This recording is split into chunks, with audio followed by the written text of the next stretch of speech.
Take a deep breath and let yourself drift to a quiet Sunday morning, where time moves slowly and the world feels gentle. Welcome to apartment 22B, where Sofia is about to experience a perfect morning of solitude and small pleasures. Sofia opens her eyes slowly, naturally, without the jarring sound of an alarm. Sunlight filters through the sheer curtains of her bedroom, creating soft patterns on the wall. She can tell immediately that it's later than her usual weekday wake-up time, maybe 8 or 9 in the morning, and the realization brings a smile to her face. Sunday. The most precious word in the week. She stretches beneath her cotton sheets, pointing her toes and reaching her arms above her head, feeling her body wake up gradually, gently. There's no rush today. No meetings to attend, no emails demanding immediate responses, no schedule to keep except the one she creates for herself. The apartment is quiet except for the distant sounds of the city waking up. A dog barks somewhere far away. A car door closes. Birds chirp in the tree outside her window, the large oak that was one of the reasons she chose this apartment. She wanted to wake up to the sound of birds, to have a piece of nature even in the middle of the city. Sofia lies there for a while, not quite awake and not quite asleep, in that delicious in-between state where thoughts drift like clouds. She thinks about nothing in particular, lets her mind wander without direction or purpose. This, she's learned, is a luxury as valuable as anything money can buy. Eventually, Sofia rises from bed, her bare feet touching the cool wooden floor. She's wearing an old t-shirt and comfortable pajama pants, clothes worn soft from years of washing. She doesn't bother to change yet. That's the beauty of Sunday mornings alone, there's no one to see, no one to impress, no need to be anything other than completely herself. She walks to the bathroom and splashes cool water on her face, brushes her teeth while looking at herself in the mirror. She looks different on Sunday mornings, she thinks. Softer somehow, more relaxed. The tension she carries in her jaw during the week has disappeared overnight. In the kitchen, Sofia opens the curtains fully, flooding the small space with golden morning light. Her apartment faces east, and on clear mornings like this, the sunrise light is almost sacred in its beauty. It makes everything look fresh and new, like a painting of a life rather than actual life. She fills the kettle with fresh water and sets it on the stove, then opens the cabinet where she keeps her tea collection. This is a decision that feels important on Sunday mornings. Not the usual rushed grab of whatever's closest, but a thoughtful choice. She runs her fingers over the boxes and tins. English breakfast? Too ordinary. Peppermint? Too refreshing, she's not trying to wake up quickly. Jasmine green tea? Perfect. Delicate, fragrant, contemplative. While the water heats, Sofia opens the window above the sink. The morning air rushes in, cool and fresh, carrying with it the smell of the bakery on the corner. They must have just opened. The scent of fresh bread and pastries makes her stomach rumble gently, a pleasant reminder that she's alive, that she has a body with simple needs and simple pleasures. Sofia takes her time making breakfast, treating it like a ceremony rather than a chore. She slices a lemon and squeezes half of it into a glass of water, drinking it slowly while standing at the window. She's read that this is good for digestion, but really she does it because it makes her feel intentional, like she's taking care of herself in a deliberate way. She decides on avocado toast this morning, but made properly, with attention. She toasts thick slices of sourdough bread until they're golden and crispy. While they toast, she slices an avocado, mashing it with a fork and adding a squeeze of lemon juice, a pinch of salt, some red pepper flakes, a drizzle of olive oil. She arranges everything on her favorite plate, the blue ceramic one she bought at a pottery studio last summer. She adds cherry tomatoes on the side, just because they look beautiful, bright red against the green and gold of the toast.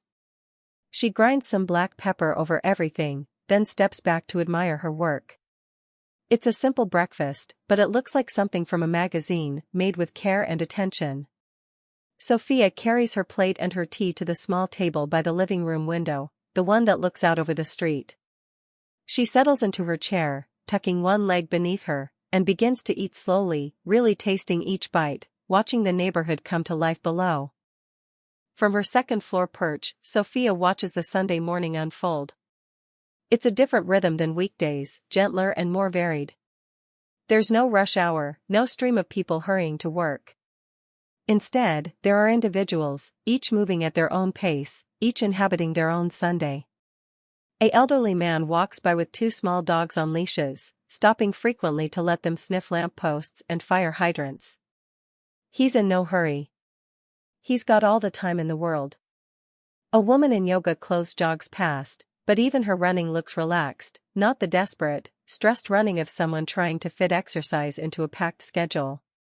She's running because she wants to, because it feels good. A family appears, parents and two young children, all dressed up. Church, probably. The little girl is wearing a yellow dress and keeps twirling, making the skirt fan out. Her mother keeps gently guiding her forward, but there's laughter in the gesture. Sofia sips her tea and watches all of this with a sense of contentment. She's not lonely, even though she's alone. She feels connected to all these people, to the rhythm of the neighborhood, to the shared experience of Sunday morning. From her second-floor perch, Sofia watches the Sunday morning unfold. It's a different rhythm than weekdays, gentler and more varied. There's no rush hour, no stream of people hurrying to work. Instead, there are individuals, each moving at their own pace, each inhabiting their own Sunday. An elderly man walks by with two small dogs on leashes, stopping frequently to let them sniff lampposts and fire hydrants. He's in no hurry. He's got all the time in the world. A woman in yoga clothes jogs past, but even her running looks relaxed, not the desperate, stressed running of someone trying to fit exercise into a packed schedule. She's running because she wants to, because it feels good. A family appears, parents and two young children, all dressed up. Church, probably. The little girl is wearing a yellow dress and keeps twirling, making the skirt fan out. Her mother keeps gently guiding her forward, but there's laughter in the gesture. Sofia sips her tea and watches all of this with a sense of contentment. She's not lonely, even though she's alone. She feels connected to all these people, to the rhythm of the neighborhood, to the shared experience of Sunday morning. After breakfast, Sofia calls her mother. This is another Sunday ritual, one that's become precious to both of them. When Sofia first moved to the city 3 years ago, these calls were about homesickness and adjustment. Now they're about maintenance, about staying connected, about sharing small moments across the distance. Her mother answers on the second ring. Sofia can picture her exactly, sitting in the kitchen of the house Sofia grew up in, probably with her own cup of tea, looking out at the garden. They talk about nothing important. Her mother's garden and what's blooming. Sofia's week at work, simplified and sanitized. Her father's new hobby, bird watching of all things. Her younger brother's latest scheme, always something entrepreneurial and slightly unrealistic. Sofia curls up on the couch while they talk, the phone on speaker, her mother's voice filling the apartment. It's comfortable, familiar, grounding. No matter how adult and independent Sofia becomes, this voice is home. They talk for almost an hour, the conversation wandering, circling back on itself, filled with the kind of comfortable silences that only exist between people who know each other deeply. When they finally say goodbye, Sofia feels both a little melancholy and deeply grateful. Melancholy for the distance, grateful for the connection. With the phone call complete, Sofia decides to do something she never has time for during the week. She's going to paint. She's not an artist, not really. But she bought watercolors 6 months ago at an art supply store, seized by a sudden desire to make something with her hands. The set has been sitting in her closet, mostly unused, a silent reproach for all the things she means to do but never finds time for. But today, Sunday, she has time. Sofia spreads newspaper over the kitchen table and sets out her supplies. The watercolor set, a jar of water, a few brushes, a pad of thick paper. She doesn't have a plan, doesn't know what she'll paint. That's not the point. The point is the doing, the playing, the giving herself permission to make something imperfect. She starts with simple washes of color. Blues and greens, flowing together, creating shapes that might be water or might be sky. She adds yellows, watching how they blend. Some attempts work, creating beautiful gradients. Others turn muddy and strange. It doesn't matter. No one will see this but her. As she paints, Sofia feels her mind quiet in a way it rarely does. The constant chatter of thoughts and worries and plans fades into the background. There's only this, brush moving across paper, water and pigment combining in ways she can't entirely predict or control. She paints for an hour, maybe longer. She loses track of time, which is itself a gift. When she finally steps back, she's created several small paintings, none of them good in any traditional sense, but all of them hers, all of them made with her own hands on a Sunday morning. Sofia cleans up her painting supplies and makes a simple lunch. Leftover soup from earlier in the week, reheated slowly on the stove. A hunk of bread with butter. An apple, sliced and arranged on a plate. She eats at the kitchen counter, reading a book propped open in front of her. It's a novel she's been working through for weeks, reading a few pages at a time before bed. But today she has time to really sink into it, to read whole chapters, to lose herself in someone else's story. After lunch, Sofia feels the gentle pull of drowsiness. The morning has been full in its own quiet way, and her body is ready for rest. She doesn't fight it. One of the supreme pleasures of Sunday is the Sunday nap. She moves to the couch, arranging the cushions and pillows just so. She pulls a light blanket over herself. The apartment is warm with afternoon sun, and through the open window comes the sound of wind in the oak tree, of distant traffic, of life continuing at its Sunday pace. Sofia closes her eyes and drifts off almost immediately, falling into that special kind of daytime sleep that feels stolen, illicit, more restful somehow than nighttime sleep. She wakes an hour later, disoriented for just a moment, that pleasant confusion of not knowing what time it is or what day it is. Then it comes back. Sunday. Afternoon. Her apartment. All is well. The light has changed while she slept. It's later now, maybe 4 or 5 o'clock. The sun is lower, the light more golden, softer. This is Sofia's favorite time of day, when everything looks like it's been dipped in honey. She makes herself a cup of coffee, even though it's late for caffeine. She's not worried about sleeping tonight. Sunday sleep is always good sleep. She takes her coffee to the bedroom and sits on the floor next to her bookshelf, something she hasn't done in months. She starts pulling books out, rediscovering ones she'd forgotten she owned. A poetry collection from college. A cookbook she's never used. A novel a friend recommended years ago. She starts stacking books around her, creating little piles. Books to reread. Books to donate. Books to finally read for the first time. It's not practical exactly, this reorganization, but it feels good. It feels like taking stock, like reconnecting with different versions of herself through the books she's collected. As evening approaches, Sofia showers, taking her time, using her good shampoo, the expensive one she saves for weekends. She puts on clean clothes, soft leggings, and an oversized sweater, even though she's not going anywhere. It just feels good to be clean, to be comfortable, to be completely at ease in her own space. She makes a simple dinner, pasta with vegetables and garlic, eaten standing at the counter while listening to music. She does her dishes immediately after, finding satisfaction in the simple act of cleaning up after herself, of maintaining her space.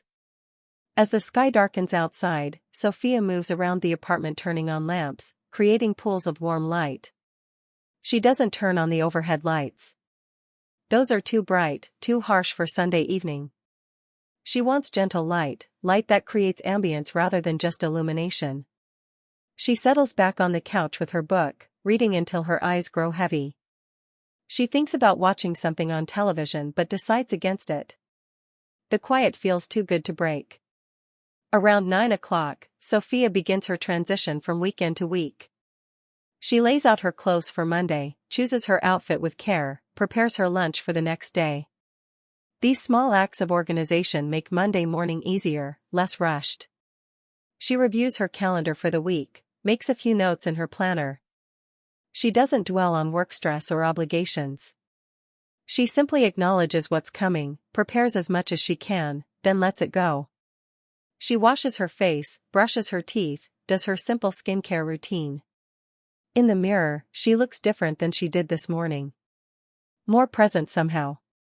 More herself. Sunday has done its work. In bed, Sofia reflects on her day. She hasn't done anything remarkable. She hasn't accomplished any major tasks or had any adventures. She simply existed, gently and intentionally, in her own space, at her own pace. And somehow, that feels like an accomplishment in itself. In a world that always demands more, faster, better, she's given herself permission to simply be. To move slowly. To do small things with attention and care. To rest without guilt. Tomorrow, Monday, will bring its own demands and challenges. But tonight, Sunday night, she feels ready. Not because she's anxious or prepared or armed for battle, but because she's rested. She's remembered who she is beneath all the roles and responsibilities. She's reconnected with the simple pleasure of being alive, of having a body and a space and a life of her own. Sofia turns off the light and settles into the darkness. Through the open window, she can hear the night sounds of the city. But they're distant, removed, outside. Inside, in apartment 22B, there is only peace. She falls asleep easily, completely, deeply. And somewhere in her dreams, it's still Sunday morning, and there's golden light streaming through the windows, and she has all the time in the world. This is what Sunday gives us. Not excitement or adventure, but something more valuable. The space to remember ourselves. The time to move slowly. The permission to do simple things with care and attention. The chance to rest and restore before the week begins again.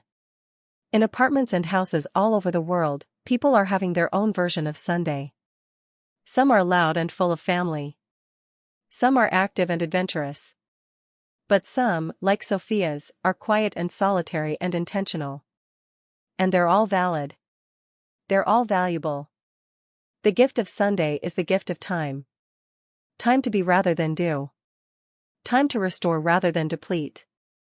Time to remember that we're not just workers or achievers or producers, but human beings with bodies and